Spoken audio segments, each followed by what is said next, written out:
Everyone আসসালামু আলাইকুম। কেমন আছেন সবাই? আশা করছি সবাই অনেক ভালো আছেন। প্রেমা লাইফস্টাইল ব্লগ দেখার জন্য সবাইকে স্বাগতম।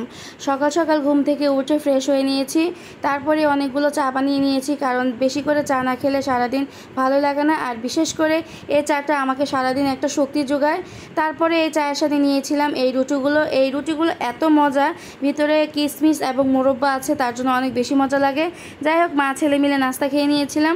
যেহেতু দুপুর হয়ে গেছে, এখন তো রান্না আয়োজন করতে হবে, তাই কেটে নিয়েছিলাম আলু আর বেগুন। এই আলু আর বেগুন দিয়ে আমি শুটকি দিয়ে রান্না করব, বিশেষ করে কাচকি শুটকি দিয়ে রান্না করব। এই তো দেখতে পাচ্ছেন কাচকি শুটকি। এই শুটকিগুলো অনেক মজার, যদি বেগুন আলু দিয়ে রান্না করে তো বিশেষ করে বেশি মজা হয়। সেই সাথে এখানে ইলিশ মাছ কেটে নিয়েছিলাম, যেহেতু আজকে আমার সাহেব ইলিশ মাছ ভাজা খাবে, তার জন্য কেটে কুটে নিয়ে হলুদ লবণ যেভাবে খায় আর কি সব সময়ের জন্য, সেভাবে মাখিয়ে নিয়েছিলাম, ভেজেও নিয়েছিলাম। তারপরে এখানে ডাল বোনা করার জন্য ডাল বসিয়ে দিয়েছি, টমেটো তারপরে বিভিন্ন জিনিস দিয়ে। সেই সাথে এখানে ডালও হয়ে আসছে, দেখতেই পাচ্ছেন। তো আমি এখানে ধনিয়া পাতা দিয়ে নামিয়ে নিছি।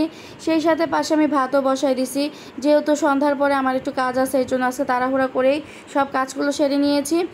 এইদিকে দুপুরে খাবারের আর ক্লিপটা নেওয়া হয়ে ওঠেনি। তারপরে বিকালবেলা মা আর ছেলে মিলে চিকেন রোল খেয়ে নিয়েছিলাম। এটা অনেকভাবে নাম দেয়, কিন্তু আমাদের এখানে এটাকে রোল বলা হয়। এটার ভিতরে অনেক চিকেন ছিল। I love chicken, I love roll, অনেক ভালোবাসি আমরা এগুলো খেতে। যাই হোক, সন্ধ্যার পরে আম্মুর বাসা চলে গিয়েছিলাম।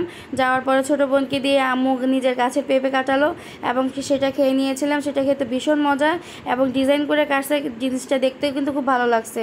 যাই হোক, ভিডিওটা কার কার ভালো লাগছে অবশ্যই কমেন্টে জানাবেন। সেই সাথে like, comment, share and subscribe করবেন। আল্লাহ হাফেজ।